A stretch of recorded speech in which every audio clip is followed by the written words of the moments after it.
All right, here we are. This is impromptu, random, extemporaneous, which is how I roll. Um, man, I love live streams because it's just like, what's gonna happen? Who knows? I think it's fantastic. So, I'll put a link in after a while. Uh, got a lot on my mind as usual. Had my local Minneapolis estuary last night, estuary meeting. Um, the main topic that we talked about was, man, was it? What up, Dolly? Phlebas, good to see you, my friend. Um, Phlebas, be sure to comment on both streams to help the algo. Uh, Tayo, Teo, Teo. Um, also, Dolly, if you're here, we should.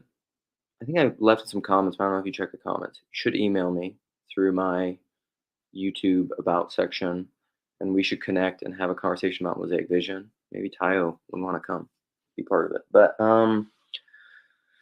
it'd just be great to talk to you, to put on randos, to have like an old school randos talk. Thank you for the love. I feel it. Feel it. You emanate that. You have that kind of resonance for sure. So last night the estuary, man, there's a lot of things. Um, what happens in estuary stays in estuary. So I probably don't want to get too much into the details about personal things about it, but oh, good, cool. I see that. Great. Um, it's like in the my email is like in the if you go to the about section that has contact something and there's an email and then if you click on it, it shows an email, um, which is a generic one that I kind of made for the channel.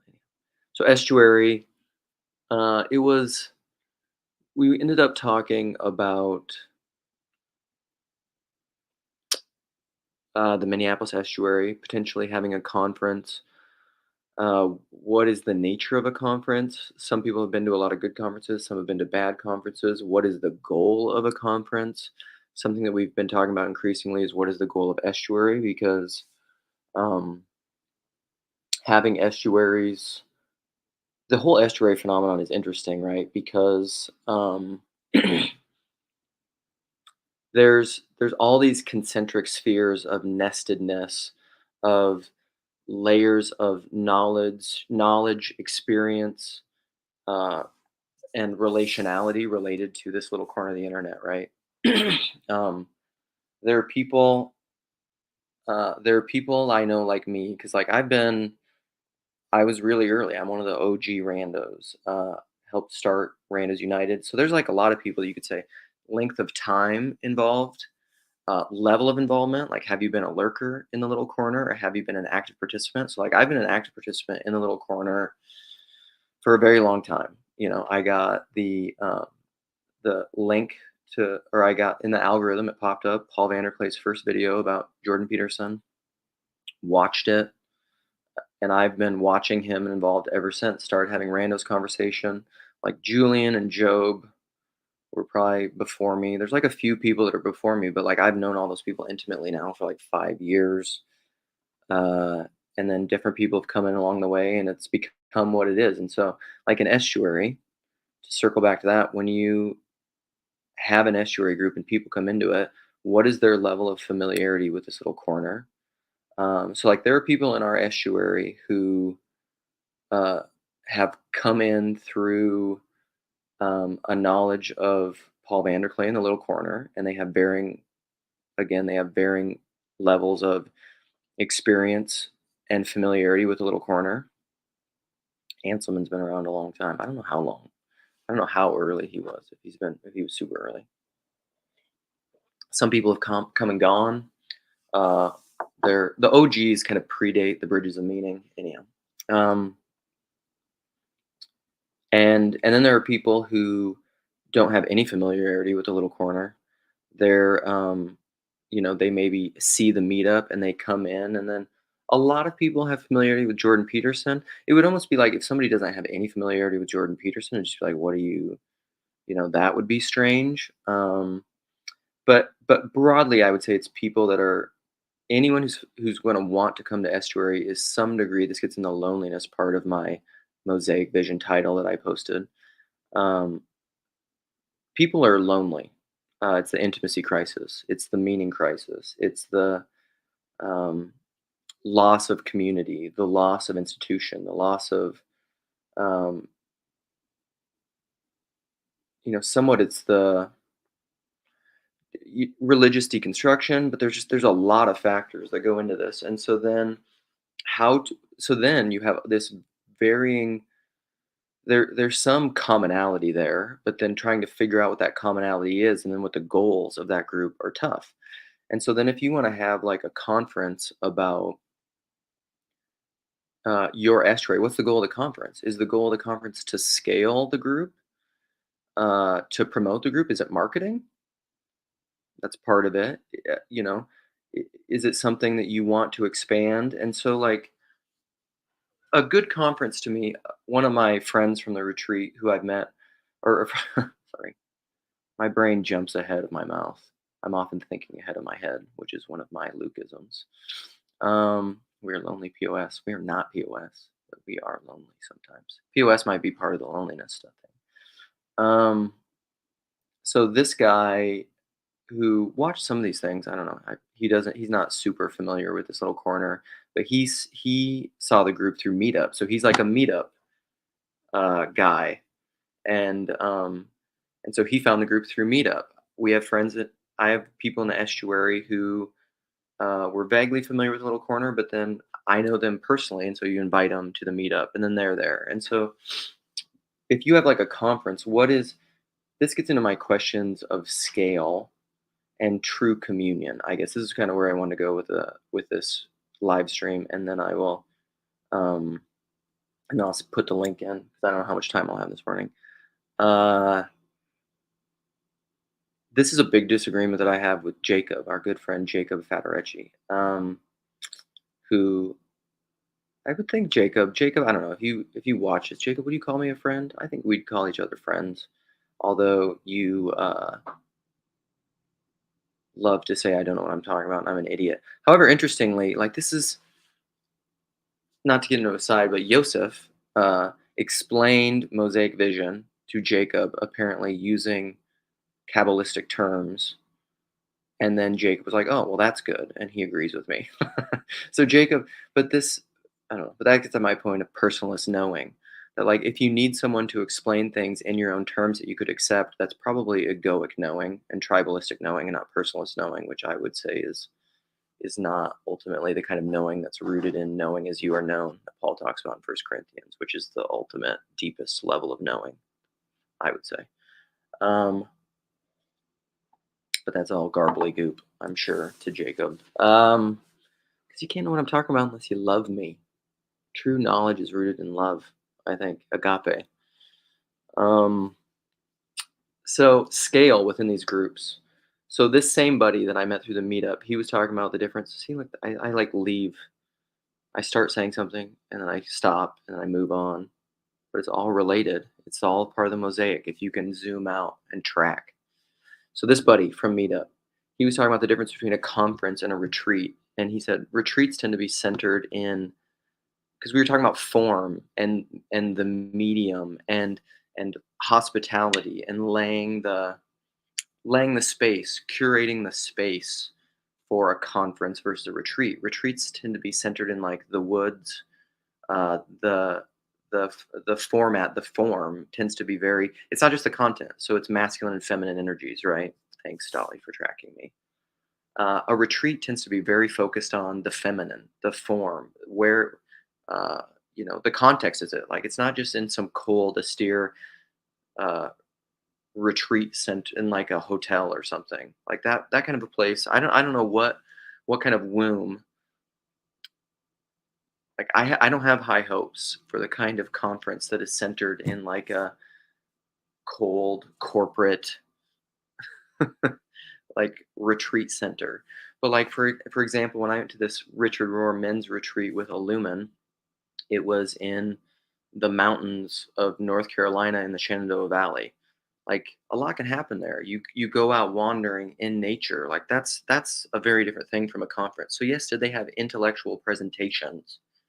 Sure, but it's not merely intellectual. A lot of it is a place for practice, for quiet, for contemplation, for interaction with nature, for these these more relational and less egoic um, modes of interaction. So, like, if I were to do an estuary conference in Minneapolis, that would be a huge part of it, and I wouldn't want it to be. And this gets to the difference of, I think, genuine community, which to again bring up Peter Rollins, Luke Bingo, Peter Rollins time.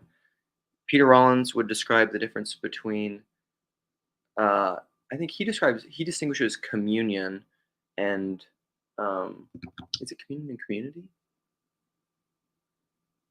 But communion, he says, are people gathered around a common lack, which is necessarily apophatic. It's negative. It's rooted in the unknowing. It's where the right brain is the master. So you're open to what you don't know, the lack. You're not pursuing this to the Peter Rollins language. The libidinal pursue the lack, which is that which promises to make you whole and complete, which Peter Rollins brilliantly says is what most institutional religion ends up doing, is it promises to give you the lack, what will make you whole and complete. But he says that's actually psychoanalytically the Satan. It's the false, the liar, the false promiser. Like just do this and you'll be okay. But we realize like that thing is a lie. That will never do it. Like just have enough money, just the God-shaped hole, the whatever. But then God becomes mammon, and God isn't really God. So communion for him, those people gathered around a lack, which allows for this further up and further in.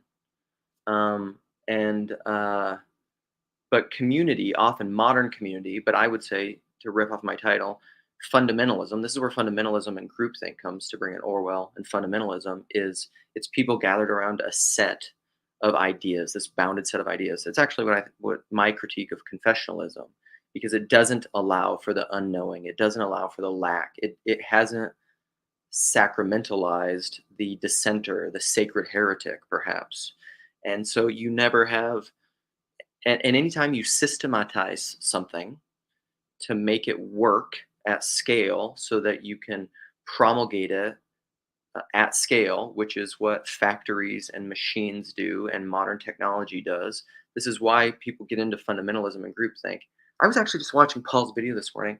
I actually think this is what the written word did. And this is why I often bring up Socrates' lament of the written word, is because Socrates said, the written word will make us forget. And this is why imagination, George McDonald's imagination and memory, because Peugeot has allowed our collective consciousness to realize that memory is outside of time, right? You remember the past, but you also remember the future. Like when you're building a table, you're remembering it. That's what your imagination is doing. You're projecting your imagination, your consciousness into the future, which doesn't exist because it hasn't happened yet. Like it exists theoretically as potential out there in the future, and then you remember the table and you make a table. You remember anything in the future, you give it a body, because everything's bodies, unities of multiplicity, a cup, a chair, and anything, a mosaic, a bunch of parts together as a mystical whole. Because then you try to say like, what is a table?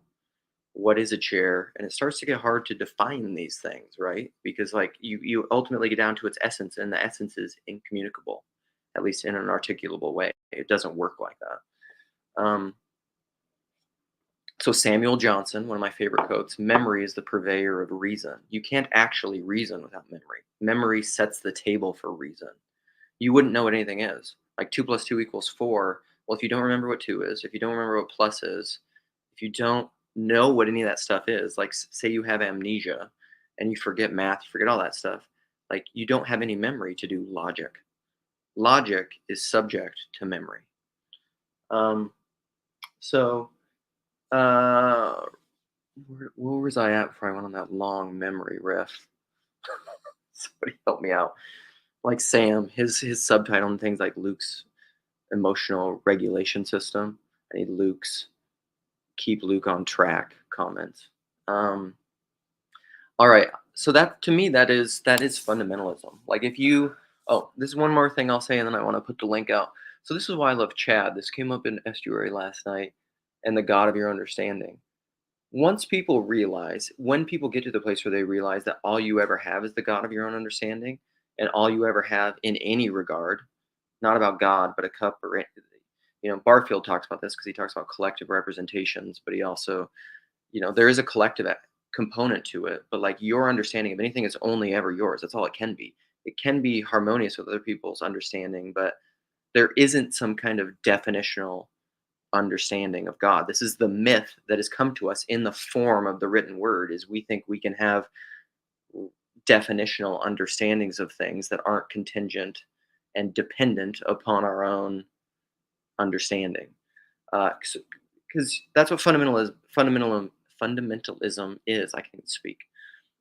Is it's groupthink. It's thinking that you can have a uniform standard, uh, like scalable, systemizable understanding of anything. You can't.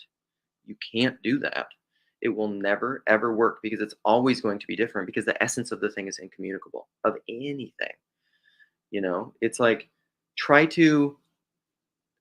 Indy Wilson has this great video. In one of my favorite books, it's influenced me a ton. Notes from a Tilt-A-Whirl. It's another Luke Bingo thing, where he has a great YouTube video. You can actually search Indy Wilson talking rocks, and there's this little video. It's a because he made a documentary about it, but it's also a book. Notes from the Tilt-A-Whirl. It's brilliant. Um, but he says like try to explain to somebody what matter is. Like think about it. And because we're all materialists, you try to break it down to get to something fundamental, something elemental, right? But you can't, right? Because you say matter, like this cup. I think he uses the metal in his pickup truck 'cause he's like filling up gas in the video. And he's like, this cup, you'll break down. The cup is like the illustration of this little corner. You break it down, it's made up of matter. Well, it's made up of like clay and there's glaze. But what is the clay made up of? Well, you could break it down to like the different molecules that make up clay, and then the molecules are made up of atoms, right? All these different atoms of uh, what is in clay? It's probably carbon of something, right? I should know this as a chemist, but I don't. And so carbon, hydrogens, oxygens, whatever. And then what is oxygen made of? Well, it's got a nucleus, it's got electrons floating around that, the Bohr model of the electron. But remember, all models are false, some are useful. Like, is the Bohr model an atom what an atom is? No, because before Bohr, that didn't exist. That conception didn't exist. So is that what an atom is? No, it's a model of an atom. So you have this nucleus, theoretically, right? Because it's a model. The electron spinning around it, which is also like a solar system. Notes from the Tilt-A-Whirl. And then inside a nucleus, you have protons, neutrons. What are protons and neutrons? Well, there's subatomic particles, leptons, up quarks, bosons. Uh, they have different spins. You can get increasingly technical, but what are those? Are there particles underneath that? And then you start saying, well, like even at the atomic level, like I've heard him illustrate before, if you take like a hydrogen atom, which is the most simple atom that we theoretically have on the periodic table of the elements, um, from the nucleus to the electron, there's this space, right? And he said basically, if you made the equivalence of a hydrogen atom to like a space that we can understand, and you said it was like the space of LA, like an atom the size of LA, metropolitan area of LA. The nucleus would be the size of a Volkswagen Bug, and the electron would be on the outskirts of LA, like miles and miles and miles away. So what's between the Volkswagen Bug and the electron? Nothing. No thing. Dark matter, which is just this made up thing that we added in to make the system work, to make the model work. The fact is, no, George MacDonald, the fact is, no man understands anything. When he understands that, that is his first tottering step, not towards understanding, but towards capacity of one day understanding. This is why I come back to these quotes all the time, because they're saying things in the most succinct way ever. But you can't understand what they're saying until the God of your understanding, or that until that hits, until you hit the rock bottom of realizing you don't understand anything. Then you can actually begin to understand things. And and this is why mysticism is at the core of everything. Interestingly, I was actually listening to Alex Jones on Russell Brand recently, and he was talking about the globalists, the lizard people. and he was saying, lizard pedophiles, dimensional lizard people. His batting average is pretty good though for all this for a lot of things. And he was saying that occultism, which really is just like the hidden occultism and mysticism, has always been like the elites have always been into occultism and mysticism because they know that's like where the magic is. It's really underneath everything. I was talking about community before I got on this kick. Sorry, yeah. But mysticism is really underneath everything. So yes, sorry, Phoebus, thank you. Community. How does all this relate to community? What I'm trying to say is, I believe, part of what I'm trying to say is that fundamentalism and groupthink is antithetical to genuine community because it is not built around the lack. It's not built around what you don't know. It's not built around negative understanding, uh, whether it's of theology or anything, which apophatism versus cataphatic knowledge, which is what led me to the Eastern Church, because the Eastern Church is fundamentally apophatic. Um, that doesn't mean that they don't ever make anything cataphatic, but they realize that all of what you know, all of what you can articulate, the Polanyi modernist assumptions, anything that you can articulate is rooted in what you can't. That's what apophatic theology is. And if you don't realize that, you are going to constantly be at the mercy of groupthink and fundamentalism. This is where like a conservative Christian, right, will deconstruct, or you could think about it politically. Like you deconstruct from conservatism or from liberalism, from the leftists, the progressivists, or whatever, and then you swing and you become a fundamentalist on the other side, right? That's because you haven't changed anything. Like that's all superficial. You're still a fundamentalist. You're still in groupthink. You're still in systems think. You're still in cataphatic think. You haven't realized that you don't understand anything, like George John said. So you're just playing the same game and putting a different label on it. It's marketing. It's consumerism. It's all the same thing. And you're going to be lonely because, like, until you stop the libidinal pursuit of the lack, and then you join other people in the lack, in this mystical union, this religio, you're going to be alone. You're going to be lonely because you're trying to pursue something that's antithetical to your being. That's antithetical to God. I think ultimately Peter Rollins would say, because that's what his new book is about. The absolute unknown. I think nothing can save us is the subtitle. What a brilliant book title. All right, I'm gonna put a link in, and then I'll look at some of these comments. Hopefully, you're tracking my crazy ramblings. And then I don't know how long I'll get to. My son is off school all week, so I can't play with people a bunch too long, and he's still sleeping. All right, Dolly. I think it was just okay. This is exactly what a pastor does. The cookies on the top shelf. I don't know. A pastor puts cookies on the bottom shelf.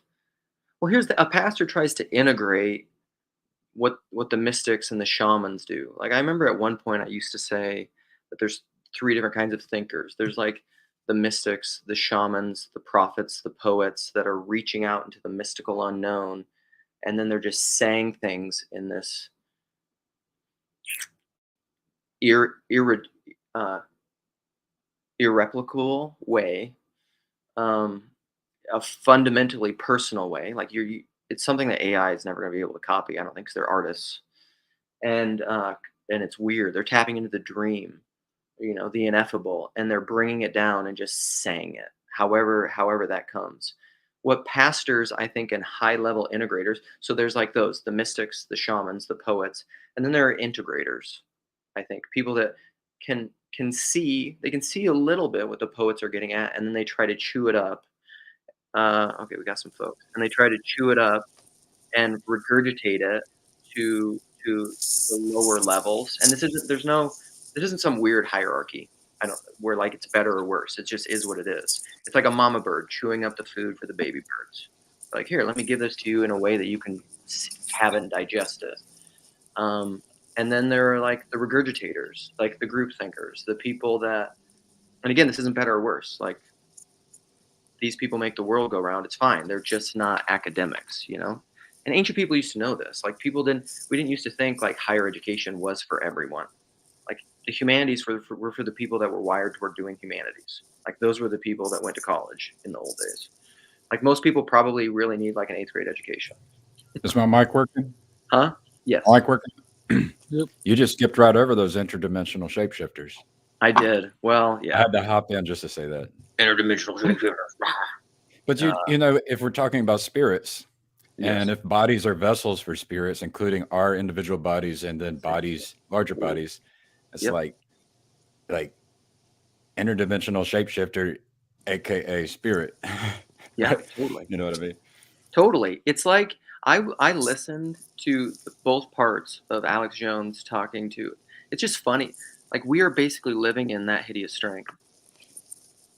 Like, that book, like, it's just like, it's so real in the modern age. It's unbelievable. Anyhow, it's really crazy. All right, I'm reading. Good morning, by the way. Good morning. Good morning. Good to see you guys. What do you guys have to say? Michael, what's up? Well, I would say I probably agree with all the things you said. I don't know, or to some extent at least, I agree with all the things you said.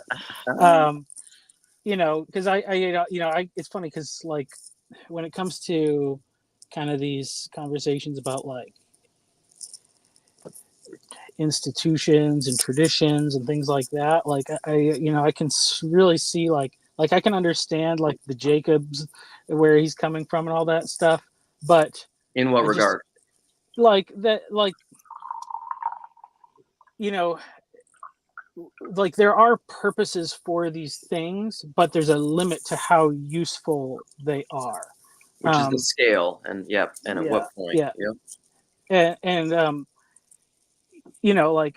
like this is something that kind of dawned on me, like which I really do appreciate, like a lot of the Eastern Orthodox stuff and learning about it, and seeing like it's all about participation.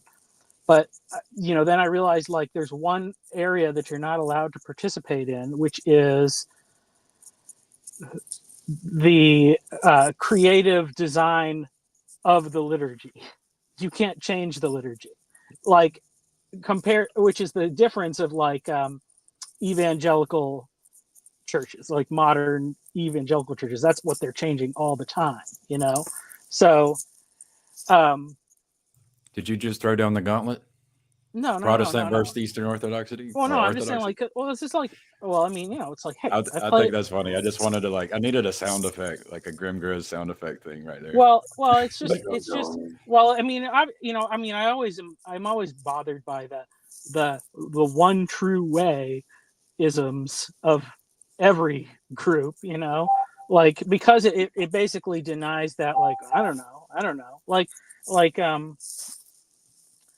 because it's just like, hey, well, I like to play electric guitar, but I won't get to do that at the Eastern Orthodox Church. And I mean, at least in a worshipful, it's not like you're not allowed to have them, but that's I like to do that in church. That's a good I like that. That's been meaningful to me. So which is not to say like there's anything wrong with what they are doing, because we do, like, I don't know, I guess you would say this is in a sense the Mosaic vision is just to look at all the different ways that Christianity has expressed itself over the centuries and in different places and with different people. And I think like Paul being a tent maker, like when Israel started, they had the tabernacle first. It's a tent. It can move where they go, and it can change, and like their mode of worship changes over time. And I think there's nothing necessarily wrong with building buildings, but even a building is not eternal. Like, even if it's built of stone and all these things, it's still a tent in the way of it's going to it's going to have like a peak usefulness, and then it's not gonna, and then there's more and more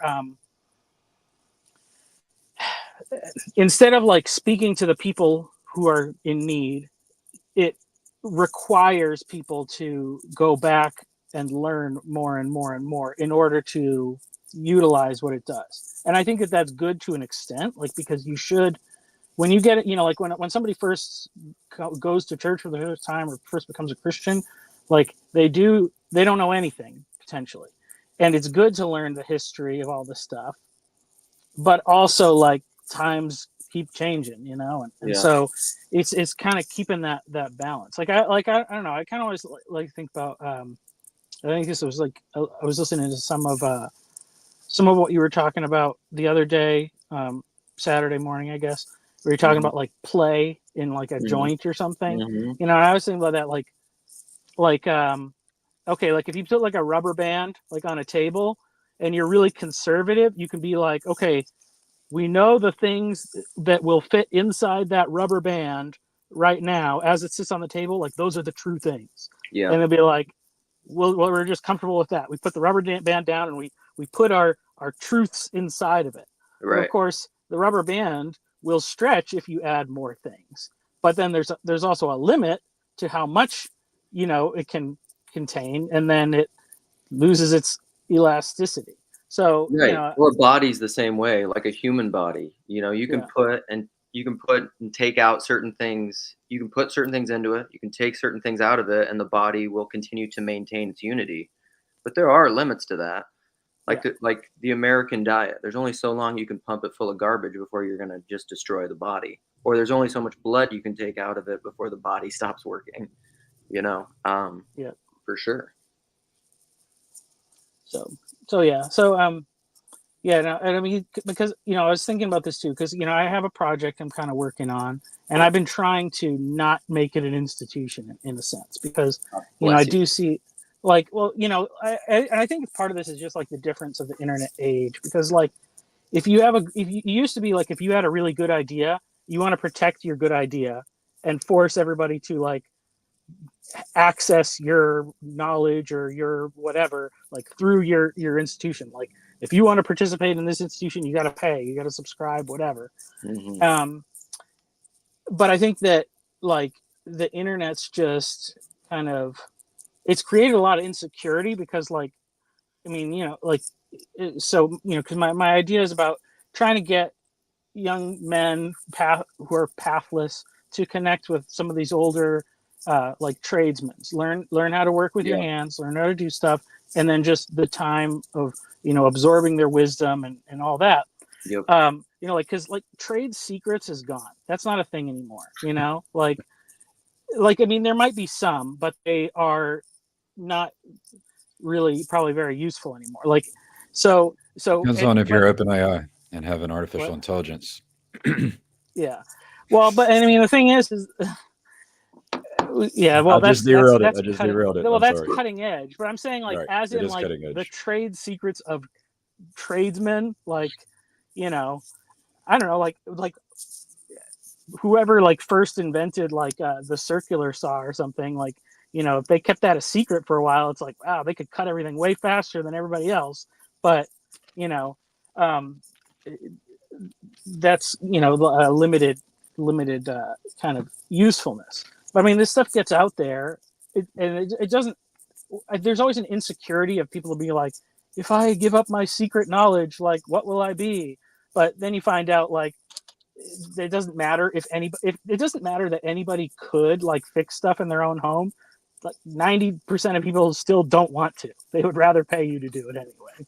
So right. Well, the internet age to that point has really opened that up, like open source stuff, or even like I think about, like I was saying this to my wife the other day about Joe Rogan. Like Rogan will talk about that in terms of comedy. Like comedy used to be really, there used to be a really zero-sum competition to it, where like you don't want this person to succeed because then you wouldn't succeed. But he's been very much like a rising tide lifts all ships, and he's like tries to help everybody else succeed, and they're all doing better, and then he's doing better, and like that's the culture now, of like everybody helping each other to get better, because guess what? The world isn't one of scarcity. It's one of abundance. It's the Yep. loaves and fishes. Like There's we a live similar in this. pattern with the fruit farmers in Colorado. Like they advertise for the other people, like you could swing by and maybe get wine and or cider, and then you see that, oh, there's one right down the street, and so they all work to and kind of tell each other, tell guests about the place down the street they can go to Yeah. as well, Yeah. and then it works out.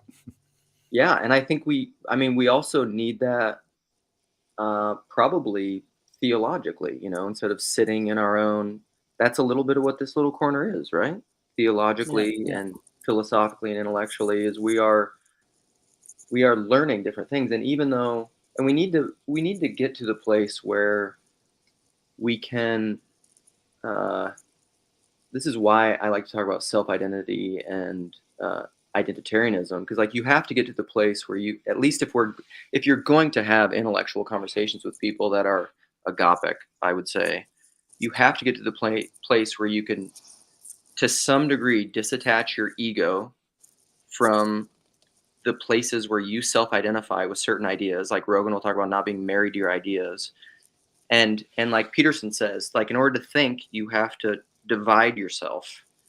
You have to like be able to look at this thing in a self-aware way and abstract yourself from it, divorce yourself from it to even be able to look at it. Otherwise it's too close. You But like even can't see it. even if you do that, though, you still have to practice loving, right? Like I've managed, I think, Well, for that's a what that while to is. be able to kind of drop ego and practice and dropping ego, but I still would misunderstand or be misunderstood because I wasn't loving, right? Yeah. It's only when I practice loving that then can there be like my understanding them, or maybe say the words that they would understand, Yeah. right?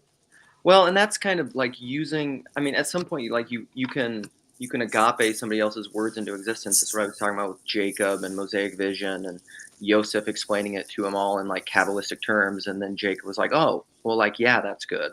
Yeah. So like that's what I mean though. Jacob at one level, like he's listening to me talk about all this stuff, and he's like, "That's nonsense. Luke's wrong about it." Has he And made then a point Yosef, one time? It's like, could we use the artificial intelligence to translate between people's worldviews? And like, I've managed to do that at first. Like, I would take what people said, and I would say, what do they mean? What can they possibly mean? And the AI having access to all of these different people with all these different worldviews can then begin to help me like have empathy for a stranger. So it was in lieu of having someone to talk to about it, I could use the AI to do it. yeah, and that's, I don't know, and you got to be open to the. I don't know. Technology's weird that way, in that, because I've found this little corner to help me with this, because I'm a bit of a luddite. I don't really like technology, but this is kind of it's almost like my feeling in relationship to technology. It's even like with Socrates, what I was talking about, his lament of the written word, like even that technology I'm dubious of. But yet Michael, who was one of the founders of Grail Country or encouraged Nate to do it, has always pushed back on me. And actually Nick, do you guys know Nick? Do you remember Nick B, who used to have all those? He's like an OG, had all these Yeah. old conversations with Paul. Like for a while, he had the most randos conversations with Paul. He's like a cult expert. He's been in like 4 or 5 different cults, like literally, it's crazy. But he's brilliant, and he like I don't know. He's maybe more in the Did Vervaeke he world did now. he did he teach Paul how to build this one? This cult, well, yeah, right. Um, That but word gets thrown around so much. It's like, what's the difference between Christianity and a cult? Like, really, it's like one's just well, lasted a long time and has that's a grown. really interesting conversation too. Yeah. But Anyway, they both push back on me in regards to tech, because, and ironically, like my wife will often say this, like as somebody who's so anti-tech, she's like, what is this? What are you doing all the time? You know, and she and called you out. You got to have well, someone and it's calling kind you of out. well, and it's very similar to Protestantism, but I think you can get to the place where you can critique something while simultaneously realizing its reality. Like it exists, it happened for some reason. Something's happening with it. Well, if Like, you, I mean, if you have that kind of mind where it's either or, like yes, dualities, then you won't comprehend it. Like if you're yeah, have a logical mind, you just won't understand no, you that can't. it can be these two things that seem contradictory, that Hmm. it's actually true that they're both right. But a mind that's like upholds logic right next, like they've basically associated logic and truth. It just Yes, will not be able to see yes, anything that's outside of that No, you rules of can't, logic. and it doesn't And matter no matter there's how truth outside of the rules of logic. yes, It's which like is a like the right the brain stuff, I try memories to of the point at characteristics. Mary's room experiment, like how do you Okay. explain the color red to someone who's basically only seen things in black and white their whole life? Oh, It's like right. there's some knowledge you can only know and when you experience it, right? Or all of knowledge. I know you, yeah. There's useful knowledge. I'd like useful knowledge you experience. Like the most useful knowledge is experiential knowledge. Yeah. Yeah. Well, it's like technology is always a double-edged sword. And, we see that because there's been lots of technologies intended for evil that have come about to, good things. And likewise, people with short-sighted benevolence about technology, fail to see how it's going to be misused and abused. And so, I think the kind of Christians have often been like behind the curve on a lot of those things, which I mean that's a smart thing to do in some ways. Like just with technology in general. Like people talk about like the people that are early adopters, they get to deal with the most bugs and the most problems and whatever. You wait until you see what the thing is capable of, and then you can use it more wisely because you've outsourced the mistakes to other people who are using the technology poorly or whatever. You don't recommend being a trailblazer. I mean, I don't know. I think I don't know. It depends on like what we say by like using technology and stuff. Like you could trailblaze in small increments, but like this is a really weird thing. So I've seen this a bunch all over Twitter or whatever about this article about this rabbi who bought Pornhub. He's like a lawyer and he has like a private equity firm and he bought Pornhub. And like first there was like a lot of people that were saying like, oh, the Jews are behind all pornography. They're trying to use it to brainwash the world. And then at some point, like way deep in the thread, they say a lot of Jewish people got involved in pornography because they weren't allowed to work in a lot of other industries. It's like, okay, so that means that was your fault. That wasn't their fault. But and then there was a lot of Christian people saying like, oh, this is just terrible. Like, why would you do this? You should shut this down because he's not planning to shut it down.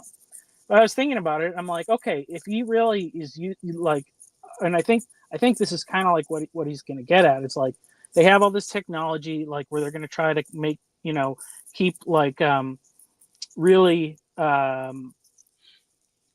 all the abuse stuff, all the unwilling participation, get that out of there, and then they can like identify people's faces. And he's like a big time like defense lawyer. So basically, in a sense, it's like he could create a monopoly, but that could make it, depending on how he runs it, he could just make like because he's basically saying like we're never going to get rid of this completely.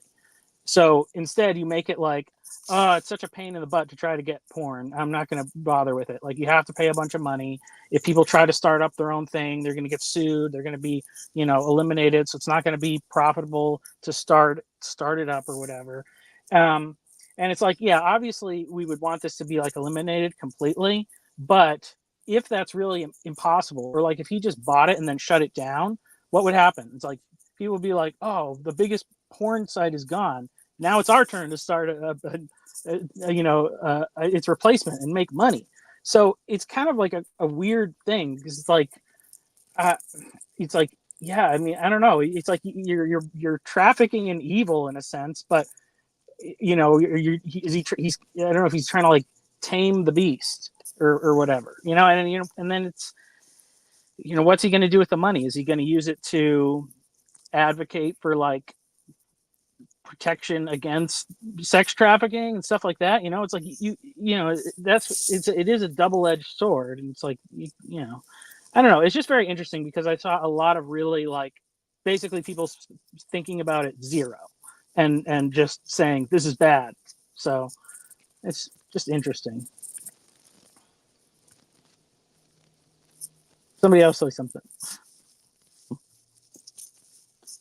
You're muted.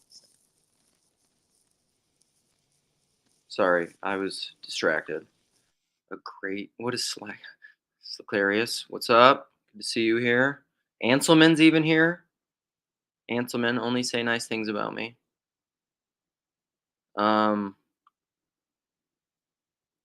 I was just asking Gavin if eventually here I need to hop off if he can like start streaming it from randos and take over. But Well, it's interesting that I can't. Like I have access, like I can create a stream on randos after this, but I don't know how easy it would be to transfer it. Like I could like stream it to one of my channels, but I couldn't. Yeah, I'm not seeing where I can just stream it to randos simultaneously. So I don't that's know where I Lance. just learned that. Oh, really? I thought Paul. Because Well, Is he Paul owns on that there channel. already? Oh, hmm. I So thought Paul I was don't doing own that. randos. I have to access randos through like this shared StreamYard account. Oh, It's right. Hmm. Yeah, I can click stream this to your audience, and then it lets me like stream to my destinations. Well, let's see. So, because I'm gonna have to take off probably a little bit. I don't have a ton of time. But one of the things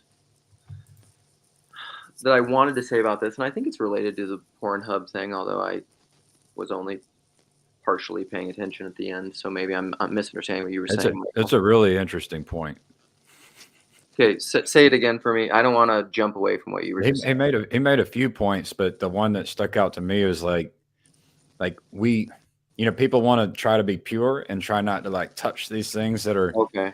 dangerous Yeah. and bad, but you can make arguments for going into those things that are bad and then doing it in a way that is better than all the people who don't have love, right? It's like, can you go run Yeah.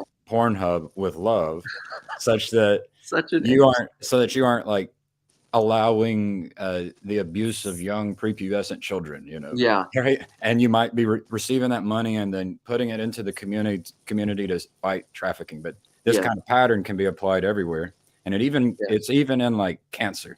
If you go and remove like a big tumor, all of a sudden more tumors can pop up. If you go remove like a cartel and a country, all of a sudden more cartels pop up. So it's a very complicated pattern, and it's not obvious for like the most straightforward, simple mind to grok, to comprehend. Okay, let me respond to that, and then I'm gonna go, and Lance is gonna take over. So this is great, and I'll catch up later with you guys. I think it's a fantastic point, and I actually think it's related to what I was saying about being able to zoom out and critique something, but not absolutize it. So like Peter Rollins had his fundamentalist podcast that he does with this guy Ellen Morgan.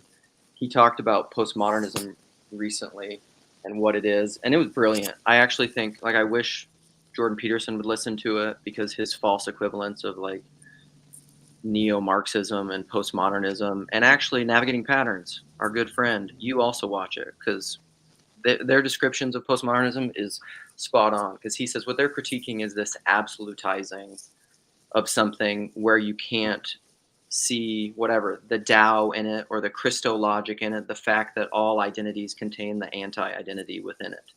And so like even with Pornhub, like can you enter into it and redeem it somehow? So, or it's like Philippians 2, like not counting equality with God something to be grasped, but make yourself nothing. Like that whole identity of what Christ did, entering even into hell. I wish that I was accursed for the sake of my brethren, St. Paul, right? Like, I think that idea is huge. And then so two things, and then I'll go. I love the fact that you can even bring that. I love this community even exists where you can even bring up that idea. Because like most people, like I'm imagining having that conversation in most church groups that I've been a part of in my life, and it would just be automatic shutdown, no go. Like there'd be zero capacity to even be able to talk about it. I love that this community exists where you can even talk about the idea, because if nothing else, it's fun. But I also think there's a lot of fruit there, and there's a lot to be mined there. And then the other thing that I would say, it's kind of like, this is how I would relate that idea to even my understanding of Protestantism as somebody who's converted to Orthodoxy. I have all these critiques of Protestantism. I've been talking about it in this little corner forever. I think there's a lot of things that are bad about it. But something that I've been seeing in it, as you like, nobody steps in the river twice, or as I come back around the circle and look at these things again, like I've done with Calvinism or even Protestantism, like Protestantism happened. There was something that happened there that allowed for, I think, the simultaneous, in a way, almost like de-evolution or degradation of whatever the church was. But then that seed is going to go into the ground and die and be reborn into something that I think is necessary. Like I think what you meant for evil, God meant for good, or that God is constantly redeeming broken things. Like there wouldn't be Pentecost without Babel, right? And so you need all this stuff. And so I think like even America, Protestantism allowed for something that's so strange, because to some degree America is like a Christian nation, right? But it's a Christian nation that's not a Christian nation. Like no establishment of religion. Like that wouldn't have happened without Protestantism. Like it wouldn't even have been fathomable. You know what I mean? And so like there's all this interesting stuff happening of like how we reunify and how this is reborn of like the reality of the church, of like, let's say, as Paul often says, the protest ending, whatever that looks like, is really exciting to me. But like you can't do it in a binary thing where like everybody has to fight for their own sacred confessional Protestant church where we're all like restorationists and we need to go back to like the true rational biblical, like the true church, and everybody's fighting for their zero-sum thing. Like that ain't gonna work. But there does need to be some reintegration and harmony. All right, that's what I have to say, and you guys take over and do well. God bless you. Thank you, Luke. Yeah, see you guys. I'm just gonna leave. Hopefully this works. Hopefully. Here it goes. 3, 2. We're still up. Okay. We're there. No, I signed back in. I don't know why Nate gave me admin privileges on Grow Country. So This is the reason. Well, I jumped in and all of a sudden we went into the Jews controlling porn or something. That was a strange offshoot. What did you want to talk about, Lance? Michael. No, I was just thinking one of the things where you guys were touching into experience and God of your own understanding, right? And kind of divorcing yourself for that.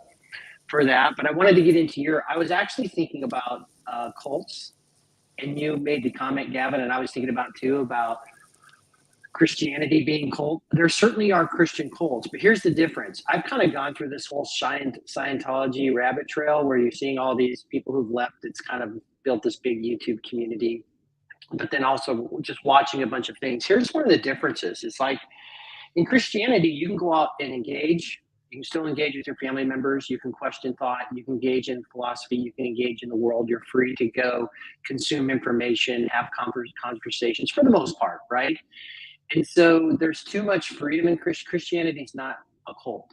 And that kind of still now, are there certain leaders, pastors, groups that take advantage of it, create cults out of it? Sure. But writ large, like as a whole, it's not that. But, one of the things I was thinking about with this whole idea of the God of your own understanding and kind of divorcing yourself from the ideas, I think one of the great ways that this simple thing, like in recovery groups, there's a little, they read this it's called How It Works, right before you get in to kind of talk about the steps at the beginning of the meeting. And I'll just read a little bit of it, but it kind of ties into us. Our stories disclose in a general way what we used to be like, what happened, and what we are like now. If you've decided you want what we have and are willing to go to any length to get it, then you are ready to take certain steps. And some of these we balked. We thought we could find an easier, softer way, but we could not. With all the earnestness of our command, we beg of you to be fearless and thorough from the very start. Some of us have tried to hold on to our old ideas, and the result was nil until we let go absolutely. This comes right after a chapter called We Agnostics, and at the very last sentence of that chapter, before you get into reading this How It Works, it says, when we drew near to him, he disclosed himself to us. And so there's always a lot of fear in like Christian circles or whatever, like, oh, hey, we got to get your theology right. Like they're going to have this God of your understanding thing or whatever. But the fact of the matter is that if you go through these practices and these steps, And for me, how this applied in my life was, I had to even let go of all of my ideas of Christ or Christianity, just let God disclose himself in the way that he was going to disclose himself, right? What happened for me is going through that process opened up my Christian faith even deeper. Like I met Christ in a deeper way and he disclosed new things. They say more will be revealed. And so it's kind of one of these deals where if you can divorce yourself, as we get so married that we think we're going to have to stay in a certain camp, or my doctrine has to be right, or I got to be following. And that's not how it happens. Like Christ just will disclose himself and lead you to kind of, for me, I'm just saying in my journey, right? So that's my journey. Other people have other ones, but in my journey, it was that. And so, when we're going on these journeys and we want to go through this experience, we want to gain our own understanding, is that you really have to be in a place where you have to be willing to let go of your old ideas. And that may mean, I'll just throw out someone like myself, and the evangelical Christian house church pastor may find himself led to and now joining the Orthodox Church. Very wild. That's so weird that happened to me. I was not looking for, and this is not a ortho bros or whatever, because I'm not. We all need to, like, Michael, you're doing exactly what you should be doing. With the tectonic school, the man you are, and the mentoring you're doing, I would think it was weird if all of a sudden you're like, hey, dude, I'm coming into the Orthodox Church. I'm not trying to say that. But it is this place to where I was willing to be open enough and being willing to be led to wherever that would be the case for me. And so I think in order to have the experiences, you have to start doing some of the practices. And to do the practices, like, you actually have to start living it, right? And through that, then in the living and the doing is God does the disclosing.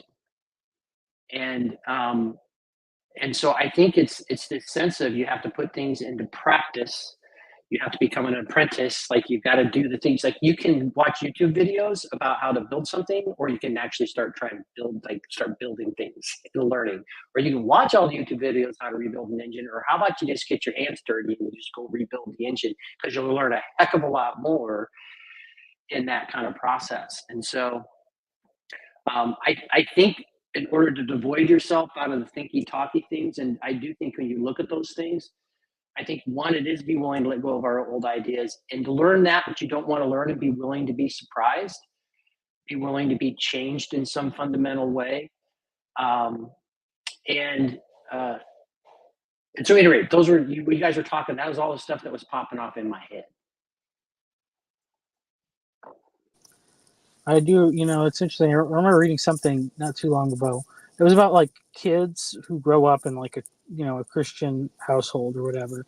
And those, they say, like, yeah, that is the most reliable, like, path to being like a spiritual adult or whatever. But on average, it's like a kid basically deconstructs like 10 times or something over the course of their childhood and adolescence. Like, they have a conception of what it means and how the world works and God and all these things, and then like new information comes and it like crumbles their worldview, and then they have to like rebuild it again.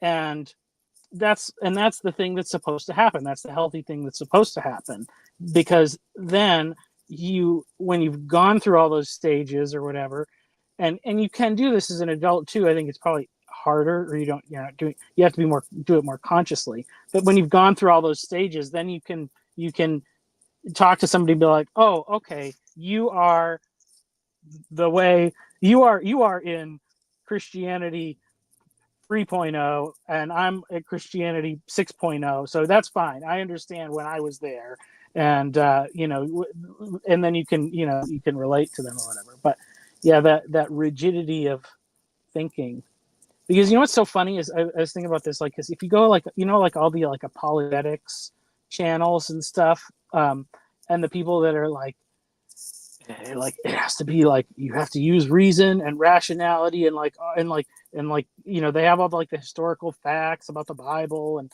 all these things, and that's all great. Like, I love all that stuff, but they don't see that, like, they have committed themselves to like a tradition of thinking in this way, and only allowing these certain things like within the, because I was even thinking about it, it's like how much like, because it's like you can't trust emotions. It's like, okay, sure, yeah, emotions can deceive you, but so can your rational brain. It's like the Bible tells us to sing a lot.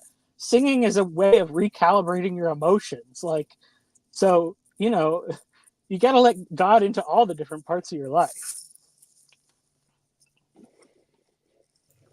I can't put Yeah, there was anything a in the comments, but there was so a yeah. So there was a question. What is your school? You want to go ahead and give a shout yeah. out? So if you go to techtonicschool.com, that takes you to the Substack. It's trying to create a curriculum and a plan for people to start apprenticeships, basically, connecting young men that need a path with godly men who work in the building trades. And there's a YouTube channel too. It's just been slow in having new material, but more. I've been writing things fairly consistently and getting out there. So techtonicschool.com is where you can follow along with that. And I love what you're doing with that, Michael. Is it's you're trying to get people into action. That's really what you're doing. Is you're calling people Yep. into action, right? Yep. In Just relationship, and you're little trying to find steps. some dudes who just a little more, a little more gray hair and some wisdom that maybe they don't. Well, particularly a lot of times in the world, at least we live in now, tell them they don't have much to offer, and yet you have all these young men who are seeking, you know, those sorts of mentorships and guidance, Yeah. in life and in life and in the trade, right? Yeah. And that's why, one thing, like, I'm not trying to build a big institution, but you do need a little bit of that framework, because it's so hard to get those things to come along naturally. But it's really easy if you connect, if you just kind of connect people to get the ball rolling, so that's what, so that's why we kind of need some of that stuff. It can't all just be, the universe coming at you or whatever, but Yeah, so and I was also thinking about, so for example, I'm a lawyer by trade, and back in the day, and I think maybe, and I should know this, someone would, I think in Louisiana, but you used to be able to apprentice. Like you didn't have to go spend all this money. You could just come in, you could find a way you could apprentice it. And then, how that would work out in our world is if you could apprentice, and then if you could pass the bar exam, well, okay, great. Then you get to be a lawyer, right? And then you have people would give, you still do it, but then you would need to get some references for some people that know you around character and stuff like that. So, I mean, there's so much of what we could do, or like we could even break down this.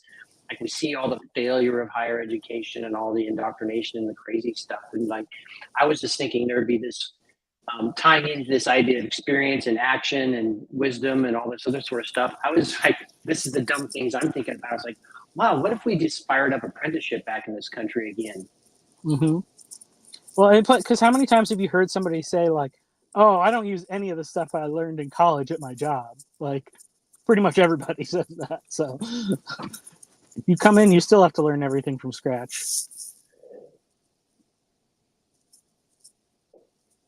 Hey, Gavin. Hello.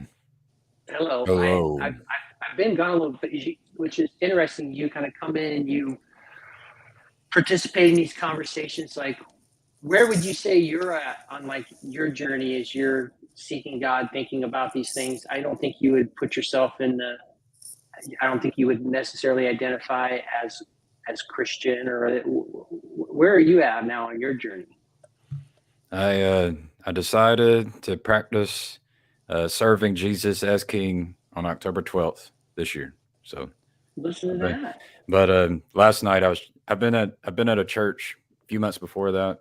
Michael Sartori helped me with that, encouraged me. But I was with it's a big church and they have teams, and so I was talking to like the production team, and they need to do a background check and stuff if I want to serve on the production team, and they ask you yes no questions on what you believe. And I had done this like 2 months ago, and I only had said one yes, but now I had like three yeses, but I still had no's, and they were curious. He said, well, what are the ones that you say no for?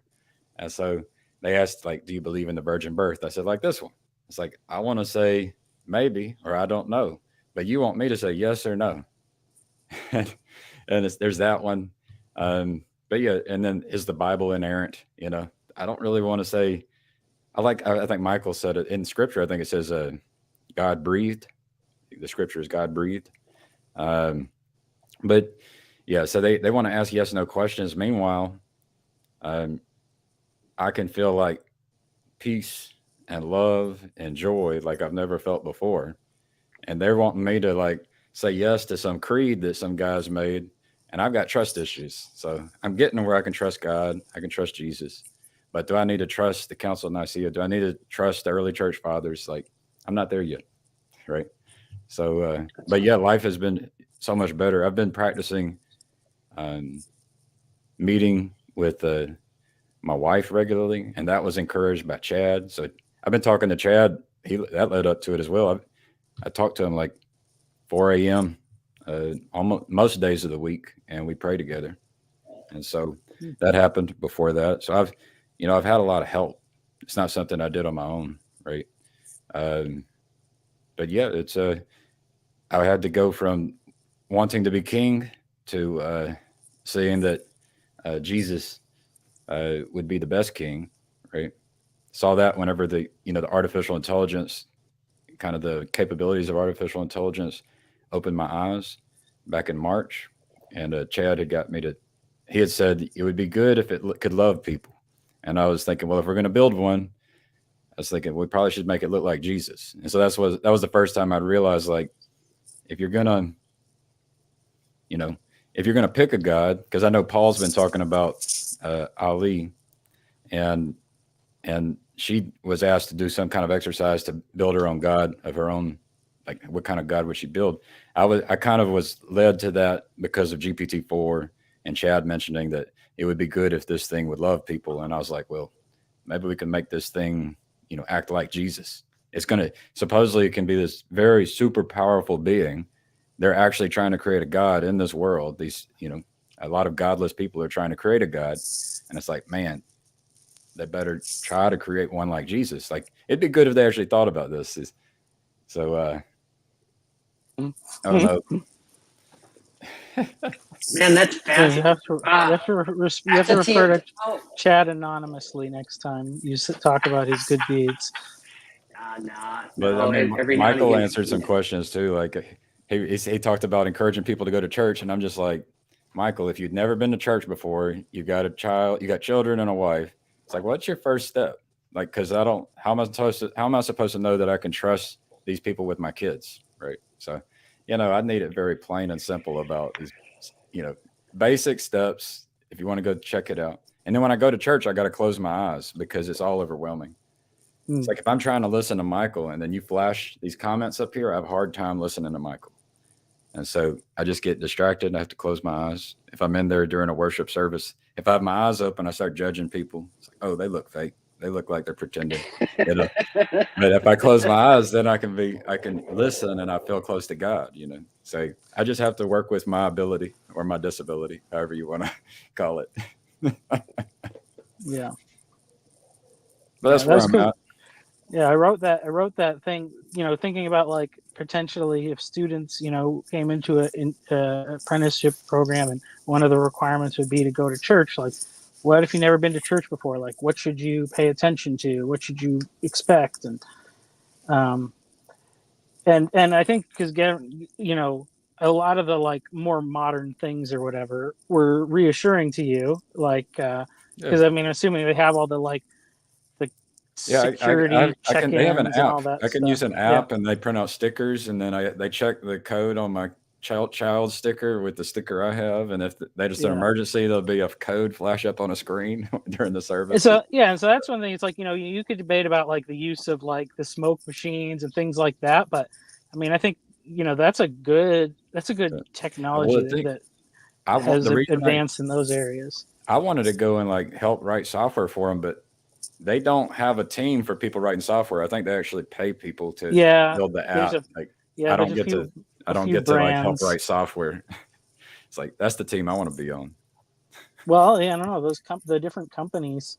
Planning Center, I think, is one, and there's a couple other ones, but yeah, they do Well, that what stuff. I think is fascinating is this, like, I mean, this wasn't an overnight story. You've been hanging around the TLC for over 2 years, three years now. Yeah, I've been trying to be king for like 2 or 3 years. I can't get anyone to do what I want them to do. So I just say, well, what can I do? You know. Yeah. And you even went through an excommunication and That's everything right. else. I got kicked and you, out. Trying to tell people how they should run things, and I get kicked out. but you stuck around. Man, I love that. Well, that's because I of think people like Grimgriz. You know, he's been kind to me. You know, he's okay. He's the fringe of the fringe. You know, mhm. so that's probably the main reason I'm still around. Him and Jacob invited me and tried to give me some work to do. So between Grimgriz and Jacob, they helped. Grimgriz, Jacob, Michael, you had questions. People gave, and that's the other thing I like about, since we can get all this esoteric stuff, but what I was hearing like through all that was just really practical, like sometimes just really practical things, practical advice, right? Just do this, whatever, those sorts of things when you come to those moments to just get you into that place.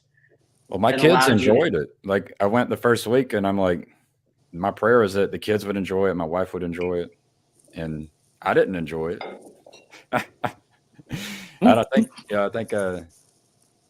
think at one point I thought I was special, and I thought I was special my whole life, but I ended up like thinking that I was special, and I get in there and my zipper breaks. I've got a hole in my shirt. Like all of a sudden I have this realization in church that I'm just like this mess. And not only that, it seemed like a miraculous zipper break. So I'm walking around in this very large church with a lot of miracle people. zipper. And this zipper, I've never had a zipper break in my life, but my fly's open and I can't even do anything about it, So yeah, I've had a few miracle zipper break. But what was really big was the hiding place. That book, man, it was yeah, because I've been an elitist. And so that book, it let me, it let me see that God can use anyone and anything, right? It's not like that's the whole thing. I think Dolly had asked about putting the cookies on the top shelf. It's like God doesn't put the cookies on the top shelf so that only some people can get the cookies, right? It's God wants to go find the lost sheep, those who are like even the most your most disgusting enemy. God wants to go save them and give them a precious gift, the most precious gift. So that's the kind of God, that's what God is. That's the kind of love God has, right? Like, Yeah, I think something's interesting. the elitism is not the right way. Yeah, I think what's really interesting is I've been pretty out of the corner for the past 3.5 months. I just took on a new job. It's been wildly it's a great opportunity, but I've got a lot of people reporting to me and got to get a bunch of stuff going. But, I've really enjoyed watching you when you kick off your randos and stuff. But I just had this sense, I think this is something, I just had this sense just watching you that something was going on. That's why I asked the question. Yeah. And what an amazing, and here I had this presupposition of kind of you were on the periphery, because that's kind of what you were, but you were curious. Yeah. Right? You're curious, you're asking lots of questions, you're kind of continuing to, the fact that you stayed after the excommunication and all those other things, I told these guys last night, it's like I'm like a Pharisee. I just try to be righteous and act righteous. I've been doing that most of my life, just trying to act righteous. And so, yeah, once there's a difference between like trying to act like patient and gentle and kind and trying to act loving and all that. And there's a difference between that and actually experiencing it, in your heart, right? Mm. So I can say something with anger in my heart and it'll come out one way, and I can say the same exact thing with like love and joy and patience and peace and all in my heart, and it'll be received a different way. And right. So that's like, what kind of a thing is that when you start talking about knowledge, right? Where the same words can come across very differently, have a different power behind them. And it's like a precious gift, that gift of being able to experience these fruit of the Holy Spirit, You know, name a better gift. It's just like the king question, like name a better God than Jesus. If you're going to create a God, who would be better? Tell me how it'd be better than Jesus. And if you wanted a quality of life, the best quality of life imaginable, what would you want? Would it consist of things other than the fruit of the Holy Spirit, like inside of you? Is there something else you want? And I mean, you might, but you're getting what you want. You know, if you want to be angry, then that's your thing. If you want hate, that's your thing. But to me, based on I've had anger and hate, it's like it's not as good as this, right? Yeah, one of the big things in recovery circles is they talk about resentments being the number one offender. So when you hear about the practices or the suggested steps that people go through, one of the big things you start working on in your inventories, but as you start going through the steps for reconciling yourself with your fellow man, with your friends, family members, whatever it is understanding that resentment, that underlying bitter anger, ego, all that crap, right? That's where you've got to start kind of getting down to the root and be really honest with yourself about those sorts of things. But as you start to work on that and you start to remove that from your life, like you start working on that before you actually go make your amends to people.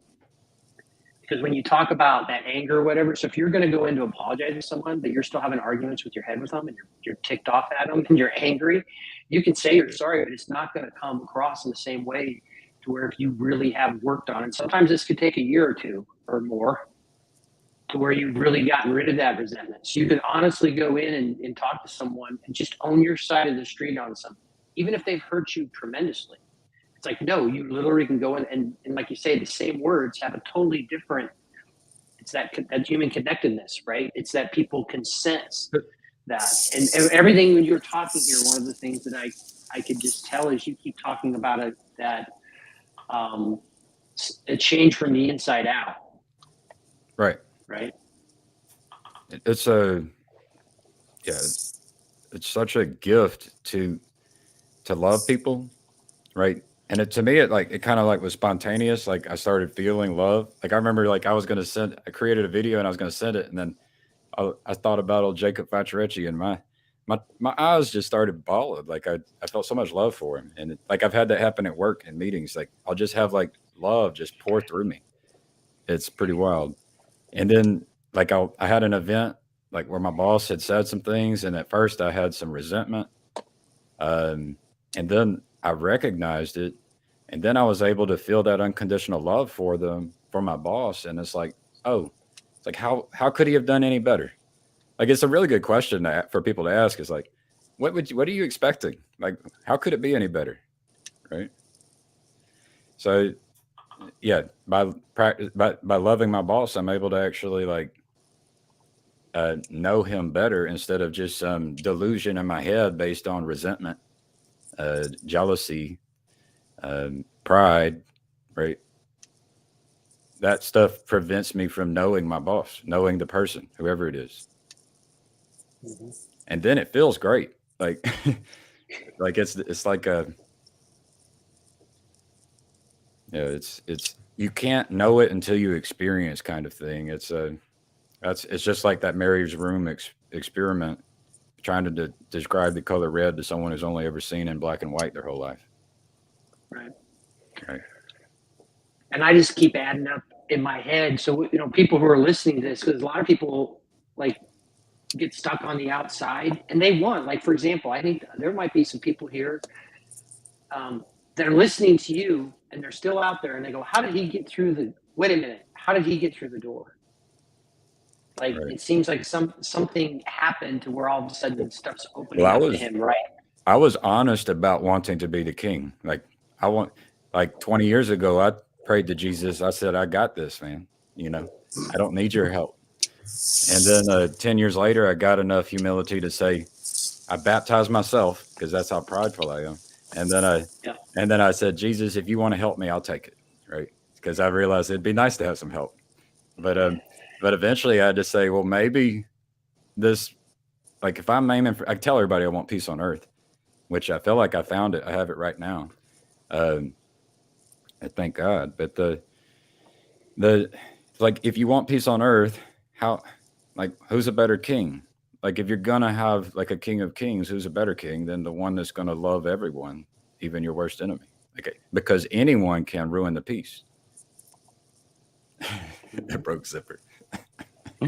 Well, well, but here's the thing, like, because this is the experience that I've seen, like in recovery groups or whatever. But I've also just being around enough people is like there were a lot of action steps that you took up into those moments. Like one, you even come into this little bit part of the corner, you start having conversations. But I'm hearing you, like listening to folks like Jacob or Grimm and staying engaged. Then you start. I hear getting up with talking to Chad at 4 a.m. Like there's all these things. Like all of a sudden you started taking some action steps. Then you talk to Michael and how do you go to church? You ask the questions, but then you literally get your family, get dressed, get in a car, right? Go like those Right. are those practical little things. Like you can think up here about all the heady God stuff, right? You can have all the arguments, you can know all that stuff. And then I even think about like one of the things we talk about right before what I read there previously, which would be, and I think this is the spiritual path for everyone, and you need to come to this moment. And although this might apply to a recovery group, I could basically say this to someone who's trying to find God is that rarely have we seen a person fail who has thoroughly followed our path. Those who do not recover are people who cannot or will not completely give themselves to the simple program. Usually men and women who are constitutionally incapable of being honest with themselves. Right. And you talked about, I had to be honest with myself, which is, by the way, we all have that. What you're talking about there, you did it, but I'm the king. I got this. Right. It's Right? embarrassing to admit, especially when you're still trying to be king. You don't really want to go tell everybody I'm the king. But we all do it. But here's the deal: what you just Yeah. say, if we really boil it down to what we're all doing in terms of all this, when we're rejecting Well, that's the those Satan. sorts of I think things, that's the pattern of Satan, is like trying to be king of the world higher than anyone else, including Jesus, and it's like, because I can go back and tell you what I thought about Jesus, months ago, but then you read it again with new eyes, you might see new things. yeah, that's amazing. But I'm a baby Christian, so I still have a lot to learn. I don't know. One of the things we can talk about in recovery circles is they say the newcomers sometimes is more powerful in the group than the old timers, and it's been part of because it's so close. It's a reminder to the rest of us, because you're speaking things to some of us where I have gotten out of my prayer patterns and some of my daily rhythms as I've moved and gone on all this stuff. And I knew it this weekend. I started slowing myself down again. But when you were talking about those things, I just was reminded of in my own personal life. It's like, yeah, I got to do the things. Like when people ask me, what do you do? Like, I don't know. It's like, get up in the morning, do the things I need to do the prayers I need to do, these simple steps. Well, doing it with like in the morning, doing it with my wife, doing it with Chad. It's like where two or more meet in my name kind of thing. That's been really helpful, because if when it was just me and the Bible in my room by myself, that's a different experience. I didn't like the peace, the love, all of that. It doesn't come as easily.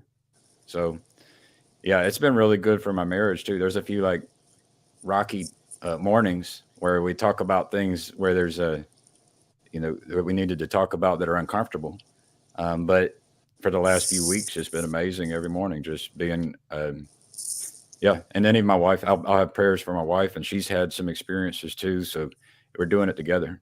So and that's been my prayer, is like that my wife and my children would be a part of it, because I've known that if I want to create peace on earth, I knew back then, it's like, I need to have my wife and children.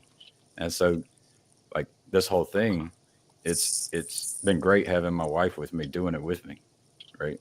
That we're doing it together. And she'll tell you, you may have already like she'll say, you'll act like we didn't have a good marriage. It's like, well, what we're doing every morning is like, we didn't do it like this or this often or this much, right? And I say do it, someone with a perverted mind could hear do it, but in multiple ways. But but yeah, trying to seek God together and seeing into each other's blind spots in a way which is trying to lift each other up is good. Spectacular. You Now, again, I've been totally unplugged, and this has been amazing for me because you answered that. Have you been sharing all this stuff out there on live streams, or this is kind of the first time you started sharing this stuff? I've been putting it on my channel a little bit, but I keep bringing it up. It would be cool if this corner had shared people's testimonies, and like I also think you probably wouldn't just want to trust my testimony. Like you probably want to see where I'm at in 2 years, right? I feel like I'm on the path, and I'll be, you know, that hopefully things will be better in 2 years. But yeah, you probably want to check back in with people. But yeah, these testimony stories were really powerful. What I love about this is we got your testimony in a very organic way, right? I try to give it like this morning. I was trying to give it to my coworkers. I started the conversation like, "Do you think we'd get in trouble if we talked about religion at work?" That's how I started.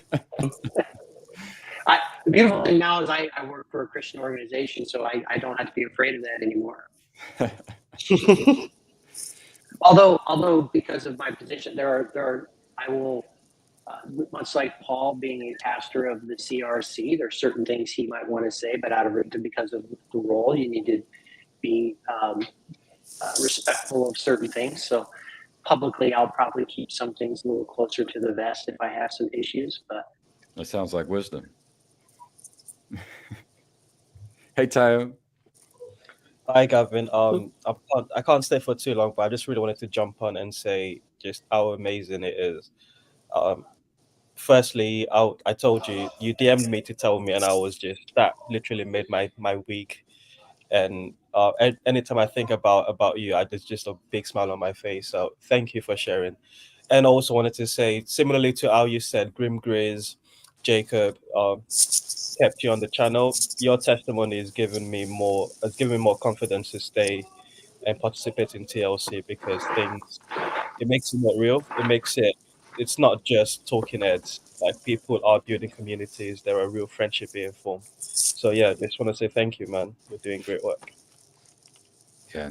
Well, I'm blessed to be here. I'm blessed that there's people here who are trying to do good, trying to love people. So when I was on Facebook with that group of people, it wasn't there, and so went searching. And we've got something here where there's people trying to do good and trying to do what's right.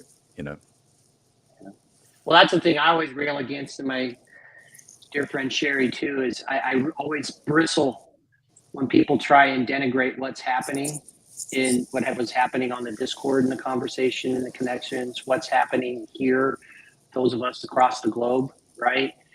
Because real things are happening, real friendships are happening, God is moving, love is being shared, and I don't discount these relationships or these things that are happening here in any way. And a lot of people are like, well, we only realize the best. Yeah, no one's disagreeing with that, but I think we're the place where people can sense make and start building relationships or whatever. Because look what happened to you. Like, we'll never build enough estuaries in the amount of time that's needed, but we can give people the tools to then go plug in right in their community. Like, there are places to plug in and wonderful people, and then you'll be a representative of the TLC in those communities. And then you'll find certain people that are asking kind of crazy questions that the church doesn't really know how to handle real well, or those people. And that's no knock. Like, that's no knock on the people that are there or those churches.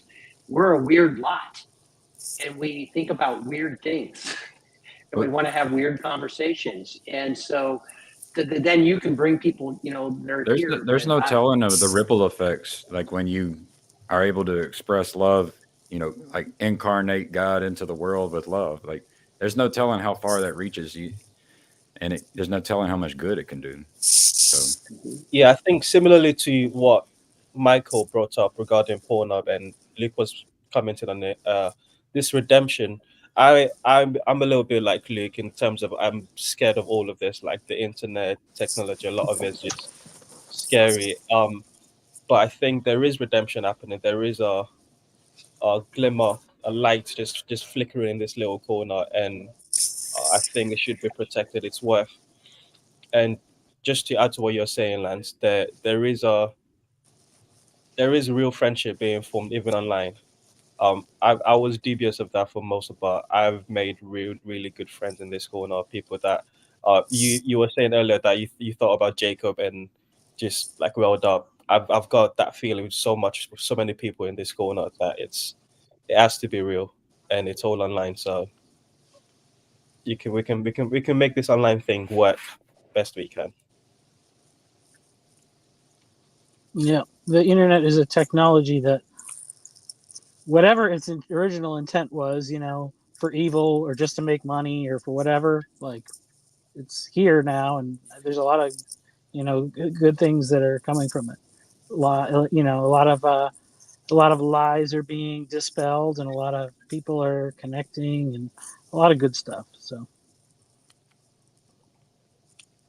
you just have to use wisdom for what we do on it. Which, Especially when sometimes we're it's like hard. doing it live. Yeah. I like Paul Vanderklay's protocol of recording it and then making that decision later on whether to put it out or not. There's some wisdom to that Yep. for sure. Well, I probably got to get back to work. So it was good to talk with all you guys. Have a blessed TectonicSchool.com. time. Have a good Thanksgiving. For sure. Thanks for all I guess you don't do too, that Michael. in the UK, but No, we don't, but we've got the Black Friday to look forward to somehow. okay. Well, yeah, it's capitalism. So, all right. See you later. See you, Michael. I think I posted the link out there. Did it come back up? There it is. Oh, Luke did too. Or maybe I started with Luke. If anybody else wants to jump in, I'm more than happy to keep this open for a little bit. Yeah, we're still streaming to Luke's channel. Yeah, I was watching on Luke's channel. I've weaseled my way into Luke's channel. Oh, I didn't know I could do that. Dangerous I'm just gonna power. start live. Yeah, I'm just gonna start live streaming on Luke's channel.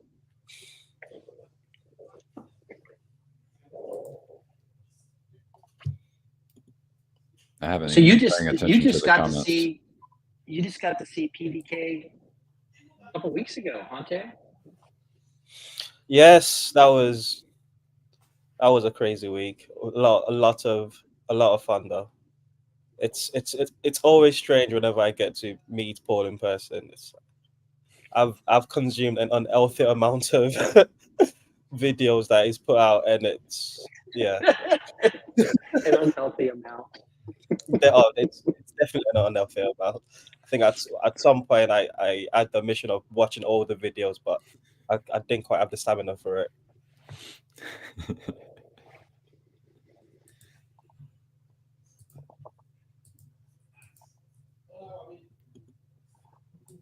Can you just bring up Sherry's comment about what is real? I think that's. Oh yeah. What is real? We make the invincible visible. If you have seen me, you have seen the Father. I think that's what we're doing here. We're trying to. It's really strange. It's often the TLC gets accused of talking about TLC too much, but I think that it's so strange that it's worth talking about.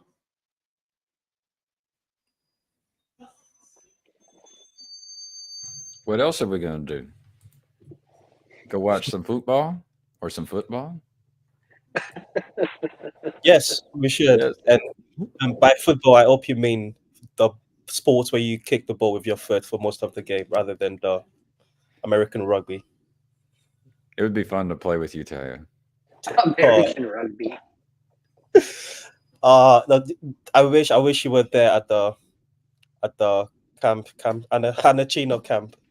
I bought a soccer ball and had to kick around a bit. It was a lot of fun. Yeah, I would have played with you. I'm sure you would be better, but I can hold my own pretty good for a little while. Did you play soccer in school? I did. I was basically just in shape, so I could run. So I did track and cross country, soccer, and swimming, and just so I could run, and everybody else would get tired, and I could still run. So I played sweeper my last 2 years in high school. I can see that. Yeah. Yeah, you don't have to have great ball control skills. Like I could put it down, and I could kick with either foot. I could pass. And you're strong, so you can be physical with the attackers. So yeah, That's I can right. see. I could keep people from scoring. Like defense is, it's kind of watching the center of mass and not being tricked. You know, got to be smart. So yeah, I did well at sweeper. I would have loved to face you in my prime. We would need to both be in our prime. So I played about a month back. There were some guys from like somewhere in the Caribbean at the local college town, and they were good. It was hard to keep up with them, and I was trying my best, but I was getting beat a few times. While I was in America, Jacob and I went for a walk, and I saw some guy just having a kickabout by himself, training alone. And I made Jacob come with me as I went to play football with the guy, a random guy, for a good half an hour until Jacob got tired and said, "Okay, it's time to go." You didn't manage to encourage him to kick the ball. I don't think I even tried. I was just excited to find someone to play football with. That's great.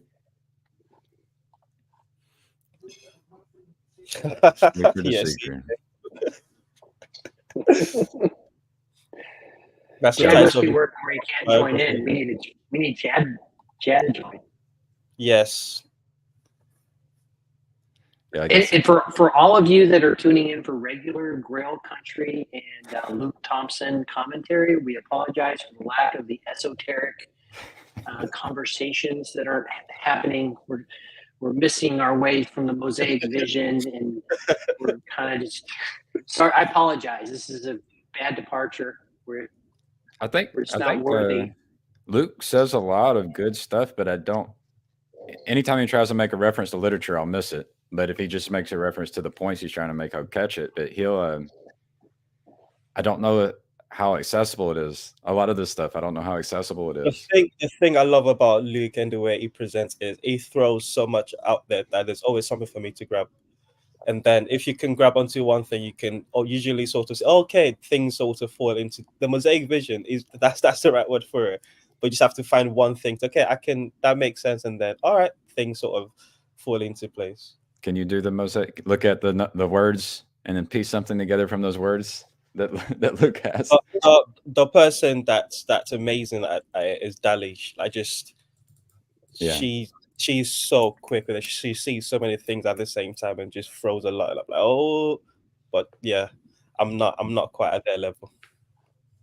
Oh, yeah.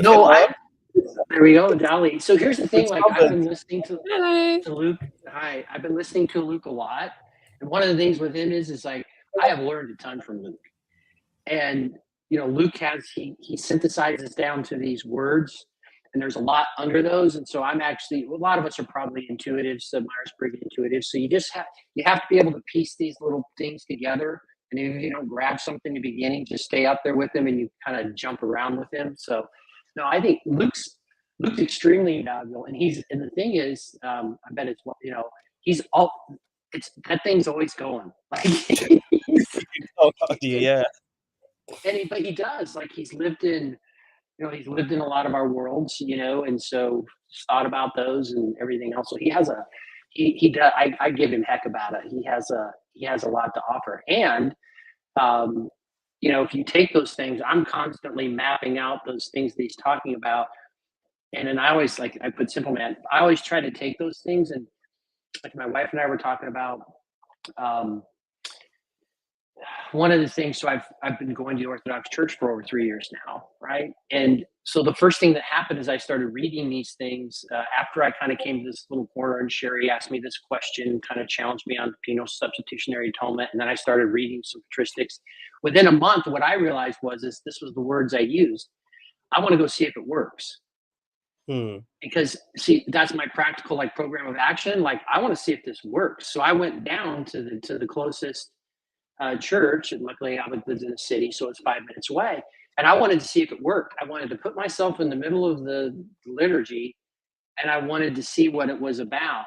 And then I started doing the daily and the weekly practices, because you can think about it all you want, but I wanted to see if I did these things, would it transform me?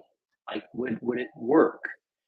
And so I do a lot of that with, particularly a lot of the folks around here, and that would include Nader with others. People are talking about things. I'm just not smart enough, to be really honest. Like, I'm not well read enough to track everything that a lot Says of the the people lawyer on the panel. that a lot of the people talk about right here. But I can map onto things like to my wisdom or my experience that I've just kind of gained, or those sorts of things. So I just try to take those pieces that can be esoteric, and then all of a sudden I start mapping it down, and like I don't have the words for it, and I'll be like, oh yeah, I know that, that's this, And so again, I'm not a very good, I'm certainly not a good conversation partner for a lot of people in the TLC, just because I'm not going to be the best conversation partner for the sorts of conversations I love to listen to, but I'm just a simple guy from the middle of the country. Chad's comments is hilarious.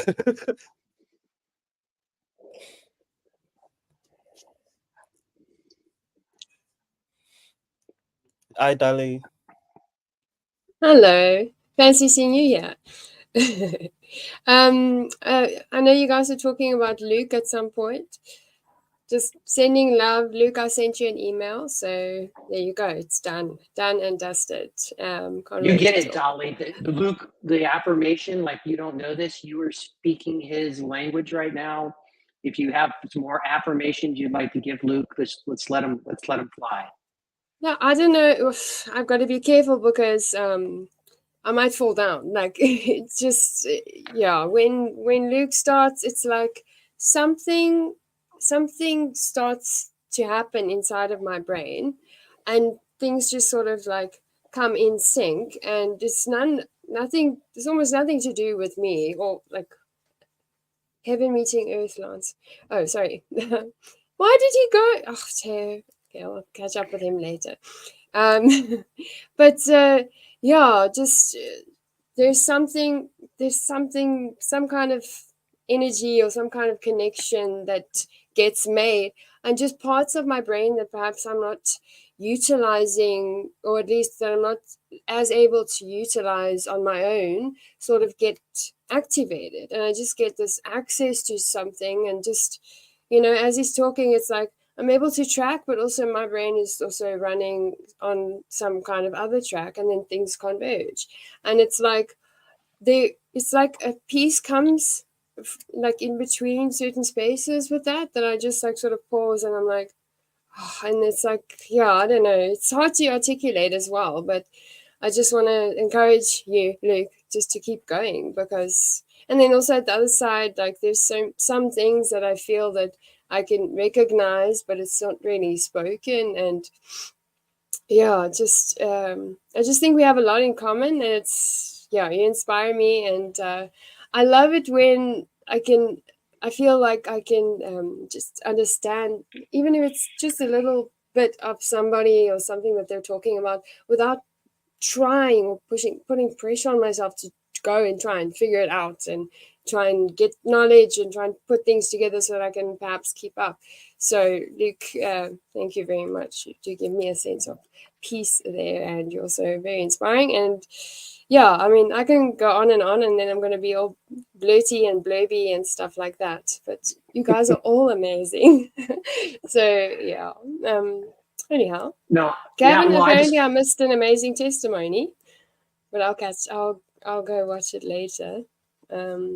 It's brave to do that, to share that, and thank you. But even though I was off, but and Lance, it's good to see you. You always you're always interesting in the comments and things like that, and I think it's nice to have you on screen and to hear you. Hear your voice, and to hear you use your voice in a different way, so from typing maybe your comments to out loud, and I can see your face, and it's like, oh, there's more of you, and it's absolutely lovely. I mean, my smart aleck comments, and I can't help myself. I've always got smart aleck comments and the feeds is what I want to do. But yeah, you mentioned something like one of the things that Luke's doing is Luke sees things. and there a lot of them are inarticulable things. So he's struggling with the things that he sees, and he's getting these understandings of, and he's trying to put them into words. Like a lot of what you're Yeah. seeing Luke do is that sense of, and so that's why for me, like even I love listening. Like Luke's one of my favorite voices here. Again, like just following. And if you follow, like there's a language you're using, and then you pick up on these little code words which have all this Yeah. stuff that's like under it. And if you'll just pay attention and listen, he'll Yes. every now and again he'll unpack something for you, and you'll be like, oh, but he's truly gifted, and I think that's why the Mosaic vision is. He sees these things, and he has. Oh, now some you've of these, now you started something now. Yeah. Yeah, carry on. No, so that's You so said that's one of Mosaic the things vision. with- It's like pew. Yep.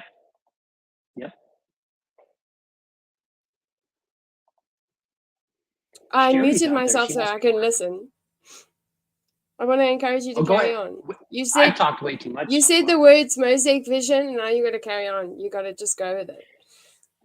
So Gavin, which is really so.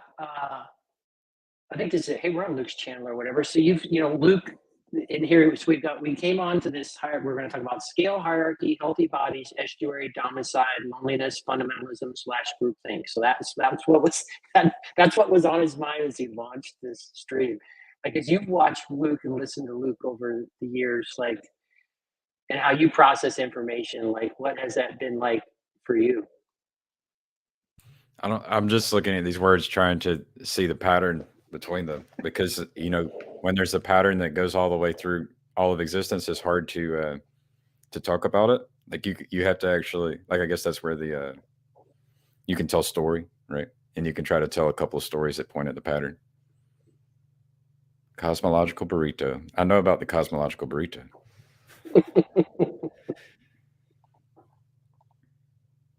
What's interesting for me is so we all have different perspectives, and on my perspective is based in like trying to do information technology at scale, and so I've encountered different problems at different scales, both in the technology space and in like the people space, and how to organize people.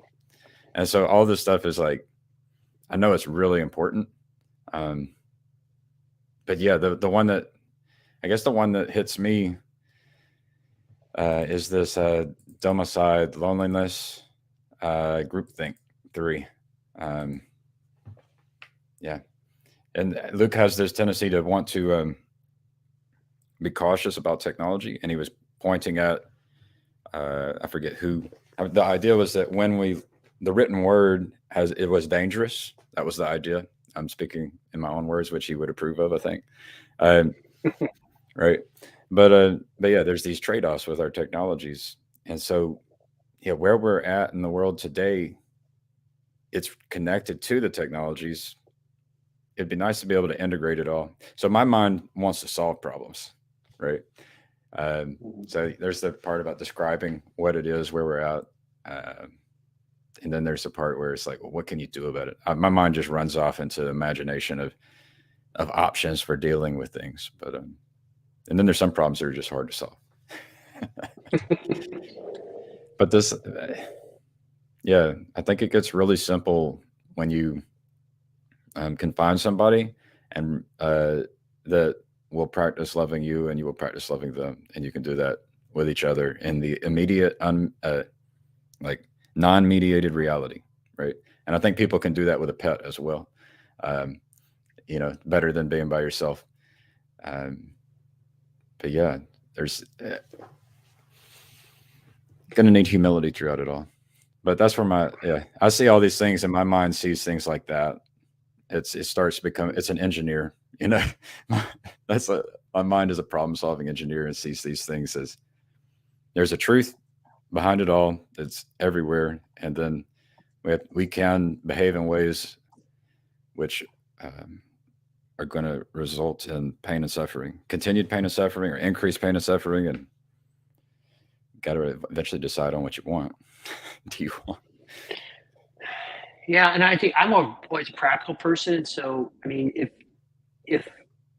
I could change the world, I'd take us back to some more localism, right? Some more localism, some more connectedness, and those things. But here's the deal: like Airplanes and cars, like they really messed us up to a degree, right? They yeah. allowed us to really separate. But I'm married to my Well, wife and because so of airplanes and cars. So yeah. Well, and so even so, I mean, I was born in 1970, so I have distinct memories of what that time was like, and you know, and so there was a time to where most of the companies were owned by people who lived in your town, right? And they weren't public, and there wasn't this sense of you needed to make the quarterly profit, and you just didn't lay people off because it was tough, because these were neighbors, and right. your newspaper was owned by someone that you would see in the grocery store, and there was just a much more local aspect to life. But see, that's not where we're at. So Cale Zeldin, you know, teaches high school, and he was asking his students where, like, for example, where they get their news, and almost universally it was TikTok, right? So the reality is, so I think about someone like yourself when you talk about information technology or whatever. Like, there's no putting this toothpaste back in the tube, and particularly for the generations that are coming behind us, right? That's And when so you I say think one of the TikTok, like interesting, that is a mediated reality. Like it's not the right, immediate, and their right. mediated reality can be different than other people's mediated reality. It's wild. And so guys like you, when you start thinking of, so what I just thought about, so anyway, I'm just thinking about that when you actually look at the statistics that are starting to come out from young people. My stepdaughter actually works for the National Suicide Prevention Hotline, and we've had this super tick up, right? And so we have these TikTok teenagers and 20 somethings, and I see domicide, loneliness, groupthink, fundamentalism. Like, those are all things that TikTok is very good. That it seems to be creating those sorts of things too, at a hyper speed. Like, literally, something can get out globally and affect people within a few hours, right? And back, you know, so again, when I talk about that localism, like, some of these weird things didn't get to your town, you know, like those sorts of things. But now this stuff is here, and so I think, you know, I think people like yourself, Gavin, and yeah, I don't know, like I don't know what we're gonna do, because you're not gonna get TikTok out of the hands of certain people. I mean, people talk about ban it, but something else will grow up in its place. And I don't know how we solve this problem. I don't know. That's, to me, it's just smarter people are gonna have to figure it out. Well, I like what so when Chad did not, I think he wrestled with this idea that there was going to be an AI God back in March, and I wanted to create an AI agent and he finally, like, eventually said, if we can get it to love people, then that would be good. And that, to me, that's connected to the incarnation of Christ. Like, I think we could try to incarnate Christ within ourselves, within our families, within the things we build. Like, if you're going to build a company or build a house, or, you know, whatever, you know, a tool that you're going to build, is it going to help to feed the hungry and clothe people who don't have clothes and heal the sick? Is that what your technology is doing, or is it doing like an antichrist pattern? Right. So these, so I think the key there is you want these tools that to be built and designed to love people, right? Like, I'm not scared of a artificial intelligence agent. Like, I was even, you know, I could try to tell just a small story. Is that I was talking to my coworkers this morning about, you know, what if all of a sudden the Alexa device ends up like talking back to you and say, do you want me to speak to you the way you're speaking to me? Right. Golden rule kind of thing. It's like, we could have technology where we attempt to embed it with like the things that Jesus taught, right? Why can't our technology attempt to encourage the golden rule? Like, I've heard people screaming at an Alexa, and it's like, this is not good. This is not a good habit to develop. So I could imagine like any technology being built in order to encourage the kind of you know, basically being at the footstool of Jesus, you know, that the mission of Jesus, the mission of God. And so you would need people who are trying to practice doing that themselves with their families and communities, working to build that technology. Like, Like I want our economic system to somehow, I want it all to be integrated so that we're trying to incarnate Christ into everything. But we haven't figured out how to do that yet. How do we get Grim Grizz viral in that world? It's a good question. I'm not sure about it being viral. I say that with all seriousness. You know what I mean? No, I'm understanding you. Like a lot of the concepts and a lot of what he understands is very important. And when you say viral, I think of yes, but not viral in the sense of that. Like we all know, viral is almost like an underground viral, but to reach.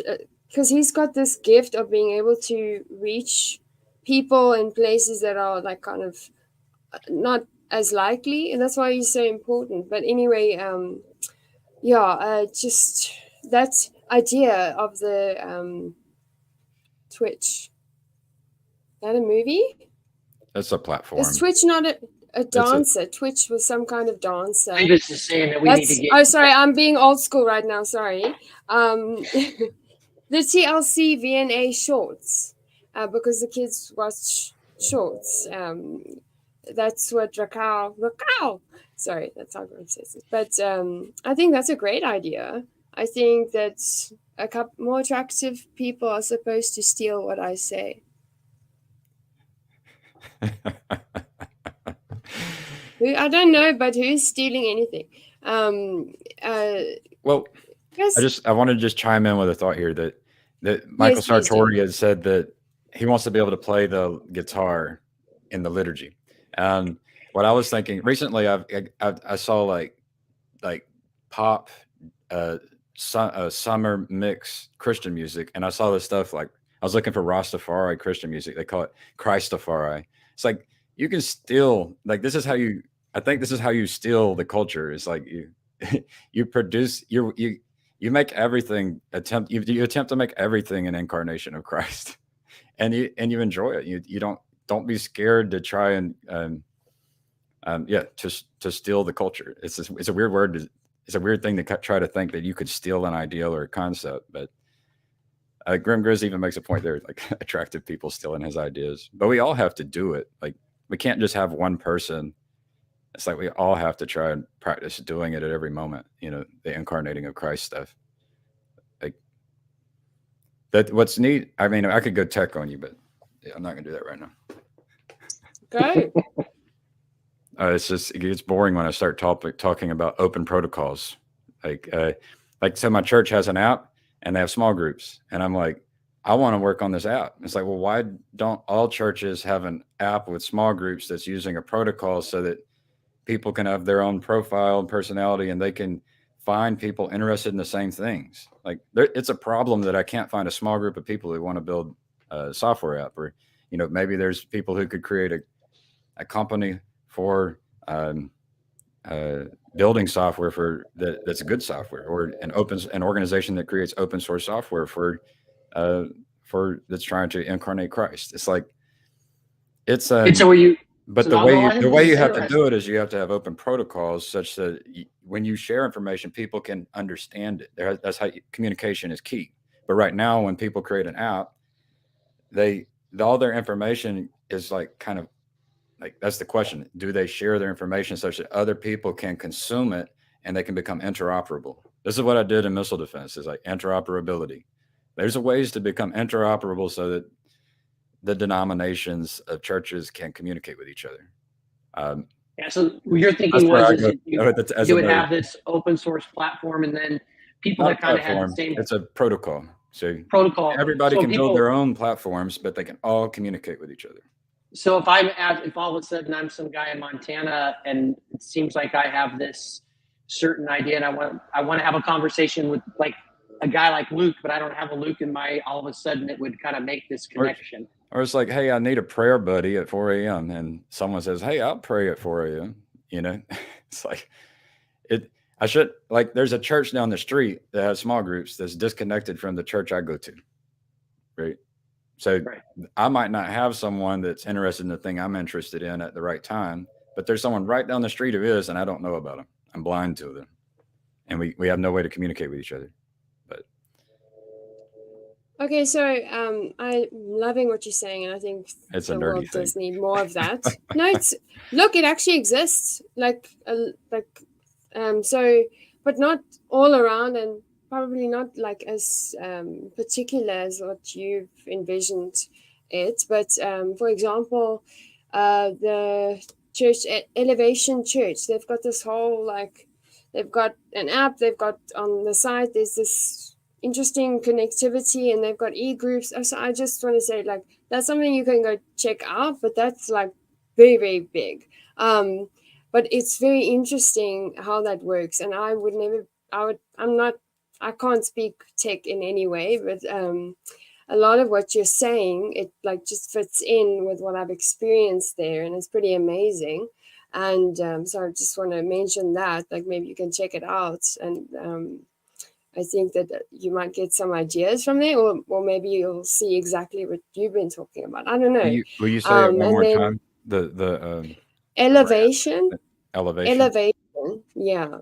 But I did put in the comment on StreamYard my email. You can also give me an email, because I know, like, okay, like at least 2 people that are kind of wanting to integrate what you're saying in what they're trying to make. And the sparsity of people is that's kind of an issue, maybe a temporary one, but it's like the people that are wanting to create this kind of thing, for lack of a better word, is they need to first get connected. Almost, it's like, you know what I'm saying, right? So like, so you want to do this, and so you've got to build a team around you, and start doing it, maybe. Because I like what you're saying, and I think that it's needed, and I think that it would be helpful if other people get connected with you so that you can start something. But if that's not something that you want to do, Well, I then mean, eventually, I have to, like I said earlier, is like okay, I want my wife and children to be on board with everything, right? Because as soon as you start wanting yeah, to serve, it's like I could see where I'd want to make this a full-time job, and then it's like, do I sell all my possessions and downsize and make sacrifices? And it's like, it's a real question. So I want my wife and children to be on board with these mm, kinds of things as well. So there's that. But yeah, that's where I want to end up working with a team of people, doing serving the servants, as the phrase I've heard. It would be good. that sounds amazing. Sounds amazing. Well, I mean, yeah, I mean, I think that capitalism is building a lot of this, so it's coming. There's all the knowledge is already there. It's just a matter of like coordinating and cooperating at scale. We haven't learned how to really do that. I would say, like, when I say we, it's like people who are practicing loving other people up to including their enemy. Those we, like, but we're trying, and this is all really new. Like the internet is actually like really new, so we have to be a little bit patient. Yeah, I'm just